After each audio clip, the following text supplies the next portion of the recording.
વડોદરામાં અકસ્માતનો કહેર યથાવત. પૂર ઝડપે આવી રહેલી બેફામ કાર સીધી રોડની બાજુમાં આવેલી ચાની લારીમાં ઘૂસી ગઈ.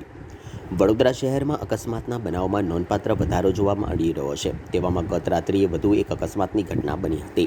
શહેરના ડેરીડેન સર્કલ પાસે અકસ્માત સર્જાતા ભારે અફરાતફરી મચી ગઈ હતી. પૂર ઝડપે આવી રહેલી એક બેફામ કાર સીધી જ રોડની બાજુમાં આવેલી ચાની લારીમાં ઘૂસી ગઈ હતી. આ અકસ્માતને પગલે ઘટના સ્થળે લોકોના ટોળે ઉમટી પડ્યા હતા અને નાસભાગ પણ મચી ગઈ હતી.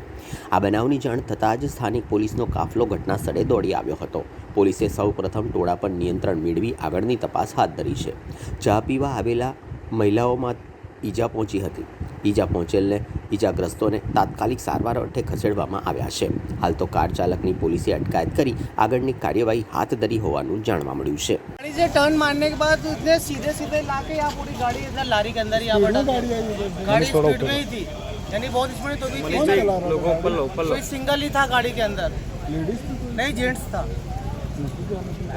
अब वो तो अपने नहीं बोल सकते. तुरंत पुलिस आई और उन्होंने तुरंत आकर लेकर गए उनको. कितने लोगों को चोट लगी? बहुत लोगों को, क्योंकि वहाँ पे एक लड़की थी उसके नीचे दबा के हमारा एक कस्टमर था उसका पूरा सर्वर फट गया, सीने में लगा है. ये सब इतना नुकसान हुआ है.